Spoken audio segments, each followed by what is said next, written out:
आइए आज हम लोग नेक्स्ट स्पेशल रूल पढ़ते हैं और मैं आशा करता हूं कि आप लोग पढ़ रहे होंगे और सीरियसली स्टडी कर रहे होंगे। और आगे का रूल हम लोग देखते हैं। और बहुत महत्वपूर्ण बात मैं ये बताना चाहता हूं कि जो स्टूडेंट्स बॉयज़ नहीं पढ़े हैं पहले कभी, तो याद रखिएगा फर्स्ट क्लास से स्टार्ट कीजिएगा तो ज़्यादा बेहतर रहेगा। तो आज मैं स्पेशल रूल के बारे में जानकारी आपको दे रहा हूँ, नेक्स्ट स्पेशल रूल के बारे में। तो ये स्टार्ट करता हूँ मैं इंट्रोगेटिव सेंटेंस। इंट्रोगेटिव सेंटेंस हमारे कुछ स्टूडेंट्स सोचते होंगे कि मैं तो कभी इंट्रोगेटिव सेंटेंस पढ़ा नहीं हूँ, लेकिन मैं आपको जानकारी देना चाहता हूँ कि अक्सर अधिकांश स्टूडेंट्स इंट्रोगेटिव सेंटेंस पढ़े होते हैं और मुझे लगता है कि आप लोग भी ज़रूर पढ़े होंगे। तो मैं फिर पुनः थोड़ा मैं यहाँ पर भी कुछ चर्चा कर देता हूँ। इंट्रोगेटिव सेंटेंस कहते किसको हैं? An interrogative sentence which is used to ask a question is called an interrogative sentence। कहने का मतलब ये होता है कि वह वाक्य जिसका प्रयोग प्रश्न पूछने के लिए किया जाता है उसे इंट्रोगेटिव सेंटेंस कहते हैं। देखिए याद रखिए, अगर किसी आपके भीतर कुछ जिज्ञासा है, अगर आप किसी से कुछ जानना चाहते हैं तो बिना इंट्रोगेटिव सेंटेंस से आप अपनी जिज्ञासा का समाधान नहीं कर सकते हैं। तो कहने का मतलब है कि इंट्रोगेटिव सेंटेंस का मतलब होता है टू आस्क अ क्वेश्चन। कहने का मतलब क्वेश्चन पूछने के लिए, टू आस्क अ क्वेश्चन। मतलब इंट्रोगेटिव सेंटेंस का मतलब होता है क्वेश्चन पूछने के लिए जिस सेंटेंस का प्रयोग किया जाता है उसे हम लोग इंट्रोगेटिव सेंटेंस कहते हैं। एक अब हमारे मतलब यहाँ पर आप लोग के मन में होता होगा इंट्रोगेटिव सेंटेंस कितने प्रकार के होते हैं, तो मैं यहाँ पर फर्स्ट के बारे में बताना चाहूँगा। एक होता है एस नो क्वेश्चन और दूसरा होता है WH क्वेश्चन। दूसरा होता है WH क्वेश्चन। इसको मैं आप लोगों को थोड़ा यहाँ पर डिटेल से जानकारी देना चाहूँगा। एस नो क्वेश्चन क्या होता है? अगर याद रखिएगा, कोई भी सेंटेंस जो HV से स्टार्ट होता है, मतलब कोई भी सेंटेंस वर्ब से स्टार्ट होता है और इसके अंत में क्वेश्चन मार्क के होता है, उसे हम लोग एस नो क्वेश्चन कहते हैं। कुछ केस में यहाँ HV की जगह पर मेन वर्ब भी होता है। मतलब ये तो जैसे कि आर यू रेडी, तो यहाँ WH क्वेश्चन क्या होता है? ये कुछ हमारे मतलब शिक्षकगण लोग कहते हैं कि इसको WH फैमिली भी कह सकते हैं।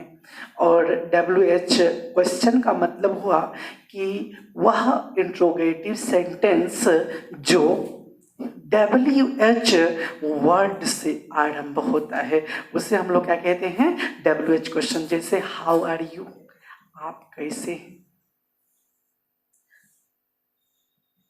आप कैसे हैं, हाउ आर यू। तो यहाँ पर यह WH वर्ड से आरंभ हुआ, यहाँ पर HV या वर्ब से आरंभ हुआ। यहाँ पर मैं स्पष्ट कर दिया। अगर आप इसको अच्छी तरह से समझ सकते हैं, yes no question helping verb या वर्ब से आरंभ होता है। WH क्वेश्चन WH वर्ड से आरंभ होता है। तो आइए अब हम लोग इसका स्पेशल रूल पढ़ते हैं। इसका स्पेशल मतलब इसको कैसे हम लोग बनाएंगे उसका नियम जानते हैं। बहुत हल्का है इंट्रोगेटिव सेंटेंस, थोड़ा आप गहराई से देखेंगे और ऑब्जर्व अगर केयरफुली ढंग से करेंगे तो निश्चित रूप से आप इनको समझ लेंगे। आइए देखते हैं। देखिए ए बी से पहले मैं इसका एक मतलब कुछ रूल में यहाँ पर आपको जानकारी दे देना चाहूँगा। अगर रूल मैं यहाँ पर दे देता हूँ तो आप लोग भी समझ लीजिएगा।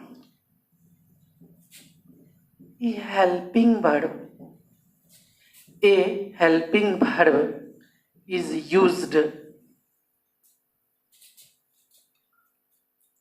Is used before the subject. एक खासियत है इंट्रोगेटिव सेंटेंस में, जब भी हेल्पिंग वर्ब का प्रयोग किया जाता है तो यह सब्जेक्ट के पहले के। आप लोग कभी इंट्रोगेटिव सेंटेंस पढ़े होंगे तो उसमें नियम याद रखिएगा कि हेल्पिंग वर्ब जब भी होता है तो सब्जेक्ट के पहले होता है। यह सिंपल सी बात है। दूसरी बात, अब हेल्पिंग वर्ब अगर हम लगा दिए तो इसके बाद हमको क्या करना है, सब्जेक्ट का प्रयोग करना है। तो हेल्पिंग वर्ब में एक और खासियत है कि यहाँ पर आप डू डज भी आता है और डिड भी आता है। तो यहाँ पर आइए डू डज के बारे में जान लेते हैं। डू और does is replaced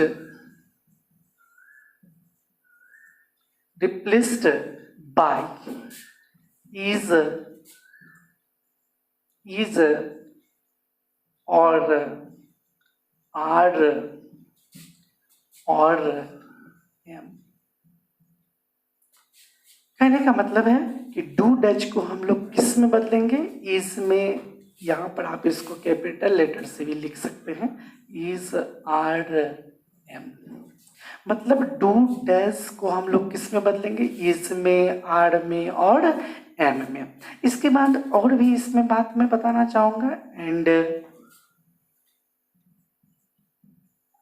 did is replaced bye was और वेयर। आप सोचिएगा कि हम कैसे इसको समझेंगे, किस तरह से समझेंगे। मैं पूरी तरह से इसको समझाऊंगा पुनः। कहने का मतलब है कि डू डज के जगह पर हम लोग इज आर एम का प्रयोग करेंगे और डीड के जगह पर वाज वेयर का प्रयोग करेंगे। चलिए हो गया। आइए हम आगे चलते हैं। अगर आप हेल्पिंग वर्ब शुरू में रखिएगा, अगर डू डज आएगा तो इज आर एम लगाइए, इज आर एम लगाइएगा, और डीड आएगा तो वाज वेयर लगाइएगा। अब वाज वेयर लगाइएगा, लेकिन अदर हेल्पिंग वर्ब्स होगा तो क्या करें, तो उसके बारे में भी जान लीजिए। Other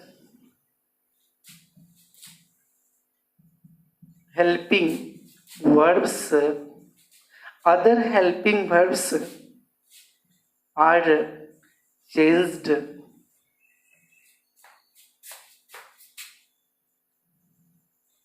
according to the structure। बहुत इंपॉर्टेंट बात है, आप समझिए। अनहेल्पिंग वर्ब का जो प्रयोग होता है वह स्ट्रक्चर के अनुसार परिवर्तित किया जाता है। कोई दिक्कत नहीं है। आगे हम लोग अब नेक्स्ट चलते हैं। देखिए, इसको मैं जब समझाऊंगा ना तो बहुत सिंपल, बहुत आसानी से आप समझ लीजिएगा। ये थोड़ा सा लैंग्वेज में थोड़ा ज़्यादा लगता है, लेकिन जब आप इसको स्ट्रक्चर में पढ़िएगा तो बहुत आसान हो जाएगा। आपके मन में होगा तो क्या करेंगे इसके बाद, अदर हेल्पिंग वर्ब के बाद? तो बहुत सिंपल, बहुत साधारण बात है। आफ्टर ए एच वी का मतलब होता है किसी हेल्पिंग वर्ब के बाद subject plus be plus V3 plus by plus object plus other word plus question mark is used in the passive voice. इतना ही बात है और कहीं कुछ नहीं है। एक बार पुनः समझ लीजिए। A helping verb is used before the subject। Interrogative sentence में क्या होता है कि हेल्पिंग वर्ब जब भी होता है तो कहाँ होता है, सब्जेक्ट के पहले होता है। क्लियर हो गया। डू और does is replaced by is are am. इसका मतलब है डू डज को क्या करेंगे हम लोग, डू डज को इज आर एम में बदल देंगे, और डीड को क्या करेंगे, वाज और वेयर में बदल देंगे। देखिए बहुत हल्का है, बहुत आसान है। आप एक बार पढ़िएगा ना, ऐसा लगेगा कि इतना हल्का पहले कभी नहीं पढ़े होंगे। अदर हेल्पिंग वर्ब्स, दूसरा जो अब आपके मन में होगा कि अदर जो वर्ब है, डू डज या डू डज के अलावा, डीड के अलावा जो वर्ब होगा, उन हेल्पिंग वर्ब्स को हम लोग कैसे बदलेंगे, स्ट्रक्चर के अनुसार। इसके बाद हेल्पिंग वर्ब के बाद क्या करेंगे, subject plus be plus V3 plus by plus object plus other word plus question mark is used in the passive voice का मतलब। आइए अब एग्जाम्पल देखते हैं। एग्जाम्पल जब मैं बताऊंगा तो अच्छी तरह से आप समझ लीजिएगा। और ऐसे में एक और रूल इसमें रह गया, एक और रूल लिख लीजिए तब एग्जाम्पल देखिएगा।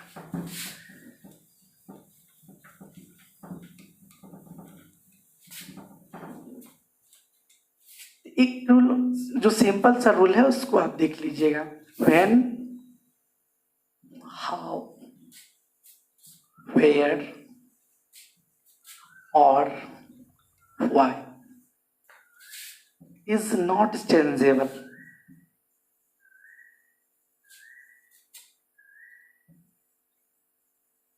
कहने का मतलब है व्हेन, हाउ, वेयर और व्हाई यह परिवर्तनशील नहीं होता है। कहने का मतलब है कि इसमें आप नहीं बदलेंगे, इसको आप नहीं बदलेंगे वॉइस में, यह जहाँ रहेगा वहीं रखेंगे, कोई प्रॉब्लम नहीं होगी। तो आइए अब देखते हैं आप अदर एग्जाम्पल इसका मतलब कैसे हम लोग बनाएंगे, किस तरह से।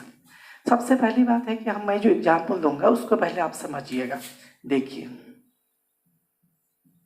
Does he play cricket, does he play cricket, कोई प्रॉब्लम नहीं है।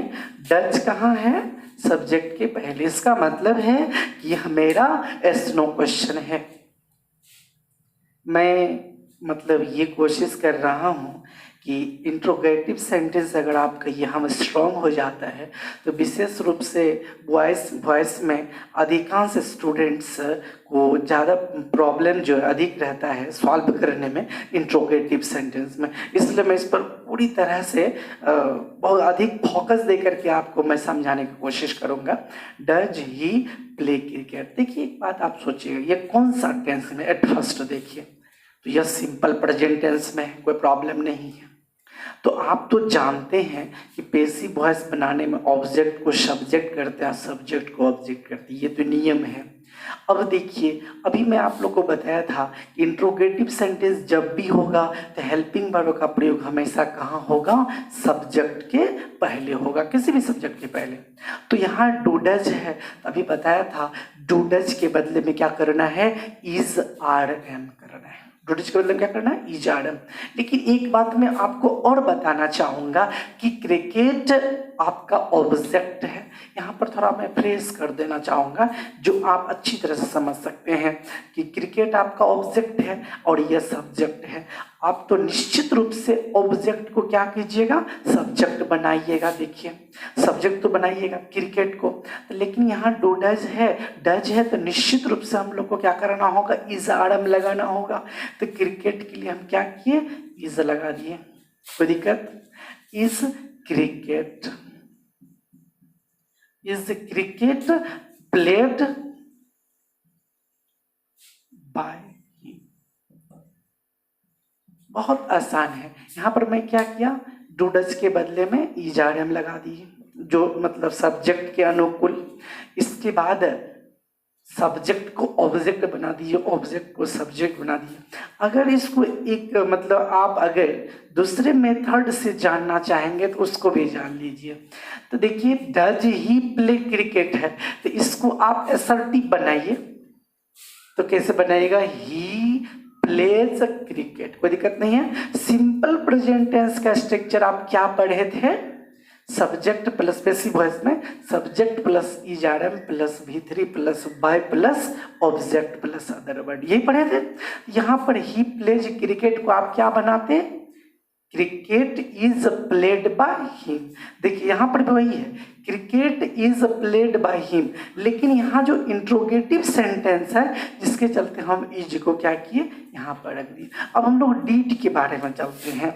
देखिए डीड ही या डीड रोहन हेल्प मी। देखिए यह सिंपल पास्ट टेंस में है। कोई दिक्कत नहीं है। डिड के बदले मैं आप लोगों को क्या बताया था, वाज वेयर में बदल देना है। तो देखिए सिंपल सी बात है, तो डिड को क्या किए, वाज वेयर में बदल दिए। तो हम अगर मी मेरा यहाँ पर ऑब्जेक्ट है और रोहन मेरा यहाँ पर क्या है, सब्जेक्ट है, तो क्या कीजिए, मी को उठा करके सब्जेक्ट बना दीजिए। तो मी को जब आई कीजिएगा तो डिड के लिए क्या, आई के साथ क्या होगा, वाज होगा, वाज आई। इसके बाद आप जो देखिए सिंपल पास्ट टेंस का अगर आप अफर्मेटिव का पैसिव वॉइस जानते हैं तो इंट्रोगेटिव बनाने में कोई प्रॉब्लम नहीं है। डीड की जगह पर हम वाज वेयर किए, बिल्कुल साधारण सी बात है, और ऑब्जेक्ट को सब्जेक्ट, तो was I helped bye Rohan. क्या आसान है कि नहीं है? लेकिन याद रखिएगा क्वेश्चन मार्क नहीं छोड़िएगा, अगर क्वेश्चन मार्क छोड़ दीजिएगा तो गलत हो जाएगा। और भी मैं अदर एग्जाम्पल्स देता हूं, उसको आप समझ लीजिए। यह simple past tense, simple present tense, लेकिन अदर जो आपके मन में होगा कि अन टेंस अगर हो तो क्या करेंगे, आइए देखते हैं। Is Madan singing a song? Is Madan singing a song? कोई दिक्कत नहीं है। यह सबसे पहले तो आप ये समझ लीजिए प्रेजेंट कंटिन्यूअस टेंस क्या है, और प्रेजेंट कंटिन्यूअस में आपको प्रेजेंट कंटिन्यूअस का पैसिव वॉइस भी आपको जानना पड़ेगा। तो subject plus is are am plus being plus भी3 plus by plus object plus other word करना होगा। तो यहाँ पर तो देखिए सिंपल डू डज तो है नहीं जो इज आर एम लगाएंगे, डीड नहीं है जो वाज वेयर करना है। यहाँ तो मेरा पहले से एच भी दिया हुआ है, इसको चेंज नहीं करना है। मैं अभी लिखाया था other helping words, other helping verbs are changed according to the structure. मतलब अन्य हेल्पिंग वर्ब जो होगा वह स्ट्रक्चर के अनुसार होगा, कहीं कोई प्रॉब्लम नहीं है। तो यहाँ पर देखिए आपका ये क्या हो गया, ऑब्जेक्ट हो गया, या क्या हो गया, सब्जेक्ट हो गया, कोई प्रॉब्लम नहीं है। आइए हेल्प, आप तो जानते हैं कि इंट्रोगेटिव सेंटेंस रहेगा तो जब भी रहेगा तो वह कहाँ रहेगा, सब्जेक्ट के पहले रहेगा, ये तो परमानेंट है। तो हम सॉन्ग के लिए इज ही आएगा, इसलिए हम यहाँ पर क्या करेंगे, इज कर देंगे। इसके बाद इज ए सॉन्ग, ऑब्जेक्ट को तो सब्जेक्ट बनाना होगा, इज ए सॉन्ग। इसका पी भी आप पहले से पढ़ चुके हैं, is a song being, is a song being. Be के बाद भी3 लगता है, सिंग सेंग संग, संग बाय मदन। हमारे कुछ भाई के मन में और एग्जाम्पल दे देते तो और बढ़िया रहता। तो आइए और एग्जाम्पल मैं दे देता हूँ। Has he done this work, has he done this work. तो यहाँ पर याद रखिएगा has he done this work. तो क्वेश्चन क्या है कि क्या वह यह काम किया है। तो आइए देखते हैं, ये ऑब्जेक्ट हो गया, यह मेरा सब्जेक्ट हो गया। मैं अदर एग्जाम्पल्स भी दूंगा और बहुत तरह से मैं हर स्ट्रक्चर को क्लियर कर दूंगा। ऑब्जेक्ट को क्या करना है, सब्जेक्ट करना है। अच्छा, हेल्पिंग वर्ब को तो शुरू में रखना है, ये तो रखना ही है। आप तो जानते हैं डू डज नहीं है, डिड नहीं है, अदर हेल्पिंग वर्ब्स है, उसी में आता है। तो उसको हम टेंस के स्ट्रक्चर के अनुसार करेंगे, बदलेंगे नहीं। यहाँ हैज है तो निश्चित रूप से हैज या हैव हो सकता है, लेकिन हमारा सब्जेक्ट तो दिस वर्क है, इसीलिए यहाँ पर हम हैज देंगे। Has this work been done by him. Preference आगे मैं और एग्जाम्पल में देता हूं। दूसरा देखिए, was he to play cricket.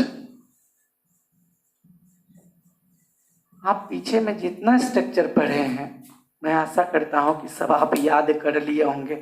अगर आप स्ट्रक्चर कमांड नहीं किए होंगे, अच्छी तरह से नहीं समझे होंगे, तो यहाँ पर प्रॉब्लम होगा इंट्रोगेटिव सेंटेंस में। इसलिए पीछे वाले जितने भी स्ट्रक्चर्स हैं सभी को कष्ट करके तैयार कर लेंगे। तो was he to play cricket. यहाँ पर देखिए ये 2 वाला बताया था मैं आप लोगों को कि 2 + V1 रहेगा तो 2 + B + V3 होगा। तो आइए हेल्पिंग वर्ब को तो बाहर रखना ही पड़ेगा। तो वाज क्रिकेट, वो यहाँ वाज है तो वाज ही रह जाएगा क्योंकि क्रिकेट के साथ वाज लगता है। लेकिन अगर यहाँ प्लूरल होता तो यहाँ वेयर हो जाता, लेकिन हमारे पास तो क्रिकेट है, सिंगुलर है, ये वाज क्रिकेट। यहाँ 2 + V1 है तो to be played by him. पूरा फ्रेश हो गया, क्वेश्चन मार्क हो गया यहाँ पर। तो आइए अब हम आप लोगों को, और इसके बाद WH क्वेश्चन के बारे में हमारे कुछ भाई लोग सोच रहे होंगे तो यस नो क्वेश्चन वाले आप दे दिए, अब WH क्वेश्चन के बारे में भी जान लीजिए।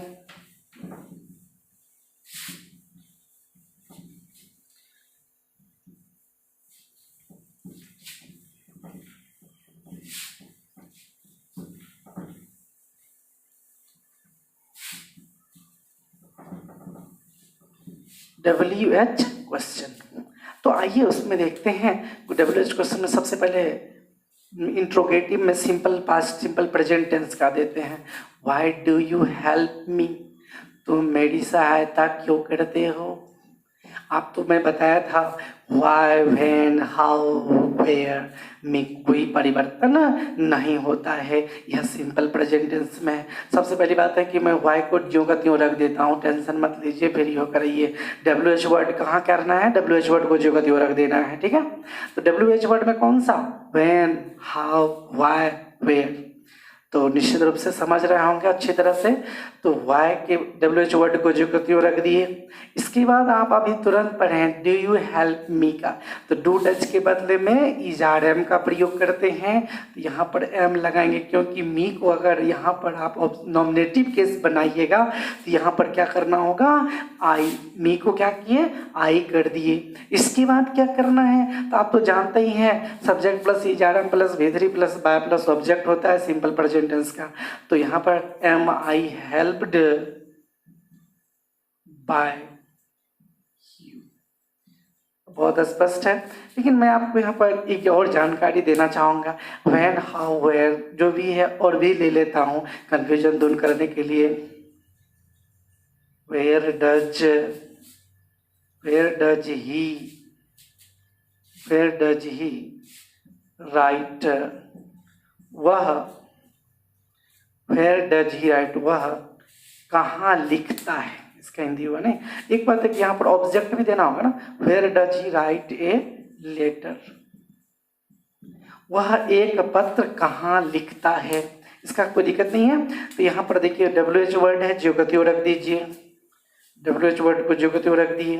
तो डू डच के लिए क्या करना है, लेटर है तो इजारम होगा, where is a letter, where is a letter.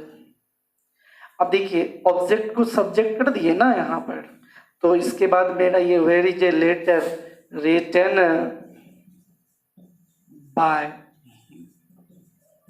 पूरा फ्रेश। तो ये हो गया एस्नो क्वेश्चन वाला भी, WH क्वेश्चन वाला भी, दोनों तरह का एग्जाम्पल हो गया। तो एग्जाम्पल हो गया। तो अब एक क्वेश्चन है कि आगे हम लोग इसी में टाइप जानेंगे। कोशिश कीजिएगा कि पीछे का जितने स्ट्रक्चर दिया था और इसके बाद केस दिया था आप उसको अच्छी तरह से समझ लेंगे बहुत बढ़िया से, और इसके बाद इसको जब पढ़ेंगे तो बहुत आसान लगेगा बनाने में। बहुत हाँ, ये देखते हैं। अब हम लोग टाइप 1 के बारे में जानते हैं। पहले अगर कभी पढ़े होंगे, हमारे कुछ भाई लोग अक्सर का क्वेश्चन पूछते रहते हैं। एक हिंदी का सेंटेंस है, आप लोगों को कौन फिजिक्स पढ़ाते हैं, तो किसी विद्यार्थी से अगर आप पूछिएगा तो वे जवाब देते हो डज टीच, कुछ इस तरह से, मतलब उल्टा सुल्टा, सही मतलब जगह पर नहीं। तो आप सोचिएगा कि कैसे उसका बनाया जाता है। तो मैं यहाँ पर इसका उदाहरण, मतलब इसका मैं यहाँ पर पहले ए भी लिखता हूँ, इसके बाद तब मैं इसका एग्जाम्पल्स दूंगा। तो देखिए एक होता है हु सब तो जानते होंगे, हु का मतलब कौन होता है, आप लोग पढ़े होंगे हु आर यू, आप कौन हैं, हु टीचेज यू इंग्लिश, आपको इंग्लिश कौन पढ़ाते हैं, हु टीचेज यू फिजिक्स, आपको फिजिक्स कौन पढ़ाते हैं। याद रखिएगा ये जो हु होता है ये सिंपल प्रेजेंट और सिंपल पास्ट टेंस में थोड़ा कुछ यूनिक होता है। ये जो है ना इसके बाद क्या होता है एच भी होता है और इसके बाद एम भी होता है, ये खुद सब्जेक्ट होता है और इसके बाद ऑब्जेक्ट होता है इस तरह से। आप कहिएगा कि पहली बार समझ रहे हैं कि पहले सब्जेक्ट देते हु खुद, देखिए आप तो जानते होंगे कि हु WH वर्ड है, लेकिन आपको एक बहुत महत्वपूर्ण बात यहाँ ये जानना है कि WH वर्ड रहते हुए भी ये खुद सब्जेक्ट का भी काम करता है। आइए मतलब इसका पे भी बनाते हैं कैसे, तो मैं जब एग्जाम्पल्स दूंगा ना तो अच्छी तरह से आप और समझ लीजिएगा, हड़बड़ाने की जरूरत नहीं, परेशान नहीं होइएगा। अगर पहली बार सुने हैं तो क्या दिक्कत है, मैं एग्जाम्पल दे रहा हूँ, समझा रहा हूँ। तो आइए देखते हैं, इसको दो मेथड से आप बना सकते हैं। कैसे बना सकते हैं, आइए बहुत बढ़िया देखता हूँ। बाय होम, एक भाई साहब बोले कि सर हु कैसे होम हो गया, इस बात को मैं नहीं समझा। ये सब्जेक्ट था ना, तो सब्जेक्ट अगर है तो आप इसको ऑब्जेक्टिव केस में बनाइएगा, और ये सब्जेक्ट ये ऑब्जेक्ट है और ये सब्जेक्ट है, तो सब्जेक्ट क्या कीजिएगा ऑब्जेक्ट बनाइएगा। तो नियम है कि WH वर्ड को शुरू में ही रखा जाता है, लेकिन आपको ये जानिए यह प्रीपोजिशन है। प्रीपोजिशन में क्या होता है, प्रीपोजिशन के बाद जब भी होता है तो ऑब्जेक्टिव केस होता है। अगर पढ़े होंगे, नहीं पढ़े होंगे तो याद रखिए, यहाँ पर मैं दे देता हूँ। प्रीपोजिशन के बाद जब भी होता है जनरली तो ऑब्जेक्टिव केस होता है, ऑब्जेक्टिव केस, ठीक है। आइए और फ्रेश करके मैं जानकारी यहाँ पर देना चाहूँगा। ये जो हु का जो है ऑब्जेक्टिव केस क्या होता है, आप लोग अगर जानते नहीं होंगे तो यहाँ जान लीजिए, हु, होम और हुज, ये हो गया NC, ये हो गया OC और ये हो गया PC। मतलब nominative case, objective case, possessive case. आइए तो बाय होम प्लस HV, हमारे भाई से बोलते रहते हैं कि HV helping verb, by whom plus HV plus इस ऑब्जेक्ट को अब क्या किए सब्जेक्ट बना दिए B प्लस V3। ये तो एक मेथड है। देखिए WH वर्ड को जो कतियों रख दिया, तो WH वर्ड जब होगा तो स्वाभाविक होगा HV होगा, और इस ऑब्जेक्ट को क्या किए यहाँ पर सब्जेक्ट बना दीजिए, इसके बाद B प्लस V जनरल नियम के अनुसार। लेकिन आपके मन में होगा कि एक दूसरा मेथड क्या है, तो दूसरा मेथड में क्या है कि हु तो नॉमिनेटिव केस के रूप में काम करता ही है, लेकिन कभी कभी ऑब्जेक्ट के रूप में भी काम करता है। लेकिन आप अगर ऑब्जेक्ट के रूप में इसको काम कीजिएगा तो बाय को अगर आप यहाँ नहीं रखिएगा तो ये हु तो हु ही रह जाएगा, सब कुछ वही होगा, subject plus B plus V3 plus bye. एक बार पुनः समझ लीजिए, क्या करना है कि बाय होम है तो हु को क्या किए बाय होम। बाय आप लोग जानते हैं पैसिव वॉइस में प्रयोग किया जाता है, साधारण सी बात है, सब लोग सुने होंगे, अब पहले भी पढ़े हो कि बाय अगर यहाँ पर नियम है इस स्ट्रक्चर में, अगर बाय शुरू में रखते हैं तो बाय के बाद क्या लगेगा ऑब्जेक्टिव केस होगा, स्पष्ट है। तो बाय के बाद होम लगाना चाहिए, होम लगाना ही पड़ेगा, और इसके बाद HV आप जानते हैं कि WH वर्ड है तो इसीलिए क्या हो गया HV हो गया, और HV के बाद subject was B plus V3 question mark. अब एक क्वेश्चन और उठता है कि अगर आप बाय को लास्ट में रखना चाहते हैं तो होम को हो ही रहने दीजिए, लेकिन जो प्रोसेस है सब कुछ कर दीजिए। आइए मैं एक उदाहरण एग्जाम्पल्स देता हूँ, उसको आप समझ लीजिए बढ़िया से। देखिए मैं अभी नहीं बताया हूँ कि वर्ड, आप लोग वर्ड पावर पे ध्यान देंगे, और इंग्लिश के जो रेनबो सेकेंड हैं और जो भाई पैसेज वगैरह बनाते होंगे तो घर पर बनाते रहिएगा बढ़िया से। तो आइए एक उदाहरण मतलब एग्जाम्पल्स देता हूँ, उस एग्जाम्पल के माध्यम से आप यहाँ समझ लीजिए। मैं इसको भी मिटा देता हूँ, जो आप लोग अपना बात समझ लीजिएगा।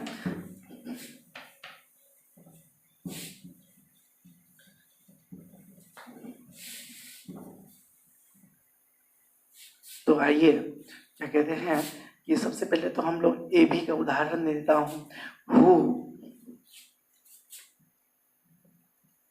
Wrote the Ramayan. ये बहुत फेमस एग्जाम्पल है। सभी लोग जनरली, हम इस पर बहुत अनेक तरह के एग्जाम्पल दूंगा, लेकिन अब सबसे पहले मैं यही देता हूँ।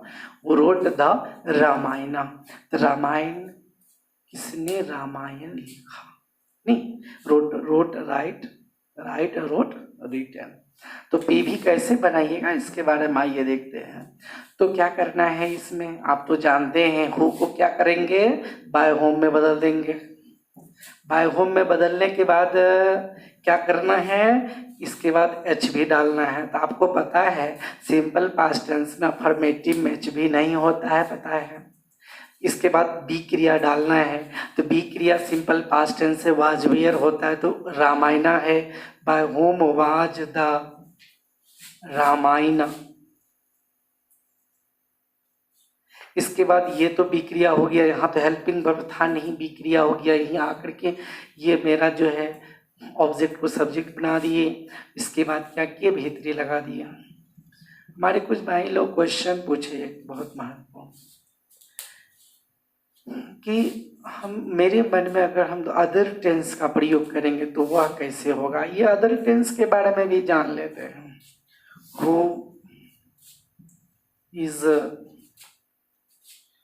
singing a song, who is singing a song, वो फ्रेज है। तो यहाँ आइए बी भी देखते हैं, who is singing a song। अच्छा, इसको मैं दूसरा मेथड से नहीं बताया, यहाँ पर मैं इसको दोनों मेथड से बता देता हूँ। तो क्या कीजिएगा, बाय होम, वो को क्या करना है, बाय होम में डाल देना है, बदल देना है, बाय होम कर दिए। इसके बाद क्या करना है, हेल्पिंग वर्ब तो आप जानते हैं पहले से इसमें है, बाय होम में इज। ये जो ऑब्जेक्ट है इसको क्या कीजिएगा, सब्जेक्ट बना दीजिएगा। By whom is a song. इसके बाद आप जानते हैं कि ये एच भी है तो बी क्रिया तो डालना पड़ेगा।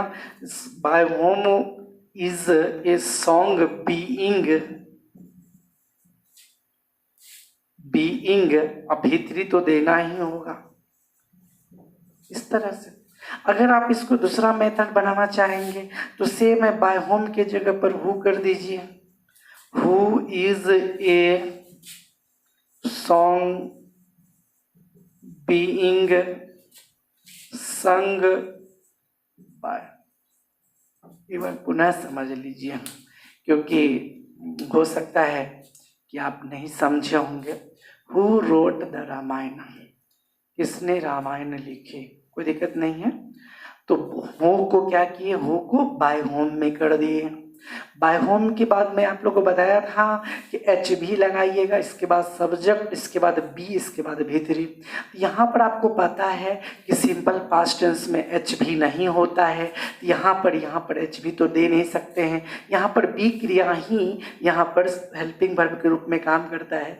बाय होम वाज, इसके बाद ऑब्जेक्ट को सब्जेक्ट कर दिए, by whom was the Ramayana written. तो आइए इसके बाद ए बी और बी भी दूसरा एग्जाम्पल मैं देता हूँ।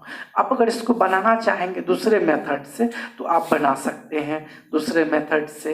तो हु, कोई दिक्कत नहीं है, who was the Ramayana written bye.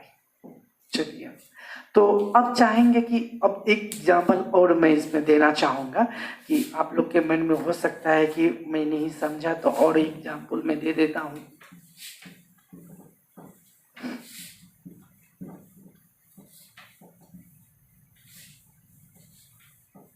Other example क्या है, who has done this work.